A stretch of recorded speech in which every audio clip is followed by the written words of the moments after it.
August 12, 2025, ang ating pong paksa ngayon ay built to last in respect to the 15 supposed flood contractors being published by the Marcos administration to be investigated. But before that po, tingnan po natin ang performance ni President Duterte at ano po ang ginawa na mag-assume siya at nalaman niyang may mga ghost projects sa DPWH. Contrary to what is happening now, na parang firefighting mode tayo, na ubos muna ang nearly 600 billion na flood control bago inaksyonan na may mga anomalya pala. Pero ang nangyari sa time ni Duterte, balik tanaw po tayo at baka naman magamit itong ginawa ni Secretary Mark Villar na ngayon ay senador na mga safety measures or safety nets in order to avert or stop sa mga supposed DPWH anomalies. Nung malaman ni former President Duterte na may mga ghost project, instead of unearthing or balikan ang mga anomalya ng mga predecessors niya, siya po ay nagpa-COA audit. Uulitin ko po, ang lahat ng mga anomalya ang may original and exclusive powers and jurisdiction to investigate and audit ay ang Commission on Audit lamang under the Philippine Constitution. So wala po munang trial by publicity at ang mga findings ay nakapag-stop po sa mga possible na replication ng mga supposed anomalies na sinabi ni then President Rodrigo Duterte. And because of this po, naka-build po siya sa Build program ng 29,264 kilometers na roads, 5,950 na bridges, 11,340 flood control projects. Ano po ba ang ginawa ni then Secretary Mark Villar to prevent anomalies? Number 1, naggawa po ang DPWH ng geotagging technology. Digital images with geographic location ay nakikita po ang progress kung talagang na-build po ang mga projects na yon at hindi lang yon talagang pinupuntahan ni Secretary Villar noon. At hindi lang yung reporting ng mga directors sa kanya, talagang pinupuntahan niya at saka ni President Duterte ang mga projects, hindi lang towards the end of the project but in between pinupuntahan nila. And then the integrated monitoring system na inilalagay po ang project information, the date it started, ilang months na, at saka nasaan na ang level ng accomplishments. Of course, the online monitoring to reduce human interruption or intervention or corruption para evaluate ang level ng performance.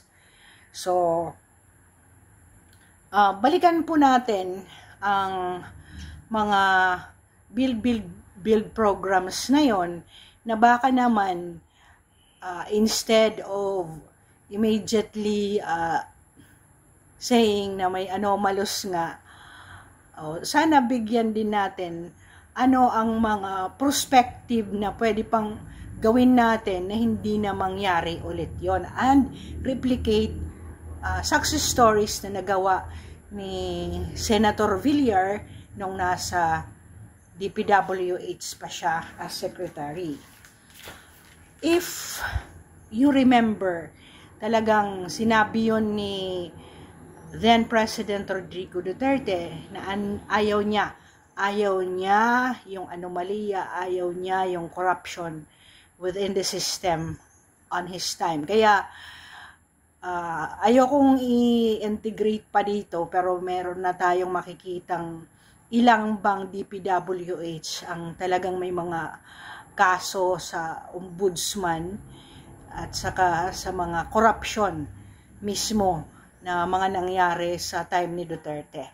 But considering sub judice yan, hindi ko na isinama po dito ang mga employees or talagang officers na mga engineers na may nakitang mga anomalya sa time ni President Duterte. So, itong 15 contractors po, 20% daw ang na-award sa 545 billion. Period covered is July 2022 to May 2025. Ano po yung mga potential anomalies? Identical project cost despite sa pagkaiba ng haba, ng pagkaiba-ibang terrain. May mabato, may hindi mabato, may sandy, at saka yung area location, paro-pareho po ang project cost. Ayan. Pangalawa, lack of project details. Ang 6,000 projects na yan, 350 billion, did not specify the structures built, repaired, or rehabilitated lang ba yun? So, yun ang mga potential anomalies na pwedeng makita sa 15 na mga flood control projects na yan. Of course, the concentration of contractors, and ang 15 contractors na yan receive 100 billion or 20% of the total budget. Now, ang number 1 ay Legacy Construction Corporation, Alpha and Omega. Mamaya i-connect ko po so sino yung mga suppose na may kinalaman dito at link sa mga tao na nasa gobyerno. St. Timothy Construction, EGP Construction, Road Edge Trading and Development, QM Builders, Topnuts Catalyst Builders, Centerway Construction and Development, SunWest Incorporation, High Tone Construction and Development, Triple and Construction Development, Royal Crown Monarch, Wawo Builders, MG, Sanidan Construction, LRTK Corporation. Now, ang 5, yung first 5 na sinabi ko, 2, Alpha and Omega, St. Timothy Construction, are said to be linked with the Diskaya family. Si Sara Diskaya po, ay yun ang nag-run against Mayor Vico Soto sa 2025 na eleksyon. At ang nakapartner niya ay si Attorney Christian Iancia, na naalala nyo yung joke niya sa single mom ay naging controversial. Now, yung top 5 na yan, Legacy Construction, Alpha and Omega, St. Timothy, AGP Construction, Royal Age Trading and Development, ay ang mga projects na to hindi lang sa Manila kundi all regions nationwide in the Philippines. Now, itong SunWest Incorporated ay link kay Zaldico na co-founder ng Diskaya sa Alpha and Omega, St. Timothy Construction, and ang itong SunWest ay may kinalaman ng Diskaya family together with the St. Gerard Construction na nasuspende noong January 2024 kasi nag-violate po ng building permit sa Barangay Bambang.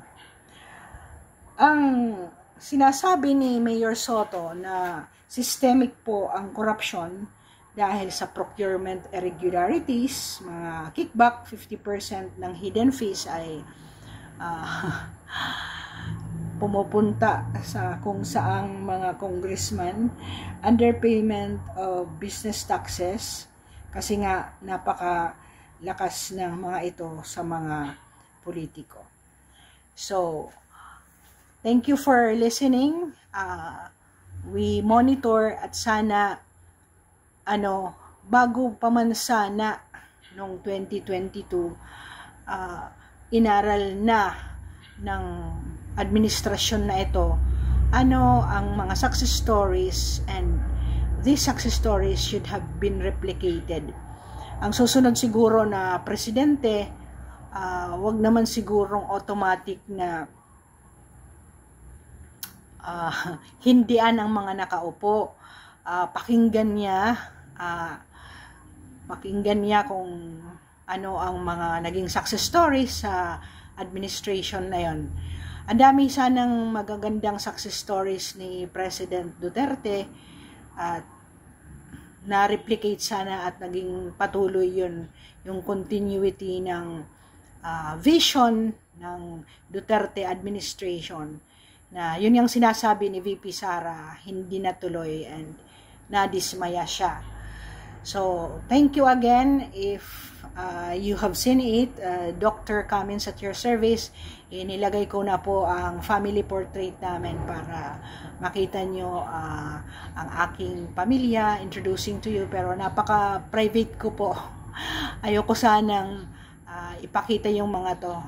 Although, in my 2024 vlogs about strengthening families, doon sa aking the 10 tips to make you wealthy and successful, ay nandoon po yung aming mga portrait. You have gone this far, mga 12 minutes na po tayo. Salamat at hindi mo kinakat at nakikinig ka. Kung gusto mo ng tama at hindi mga pikin news at hindi nang kukumbat against the existing administration, anti or pro Duterte ka, sana we aspire to listen to those hindi mga baluktot or mga opinionated na mga binablog or ina-upload na mga information. God bless, and may the force of the universe be upon us all.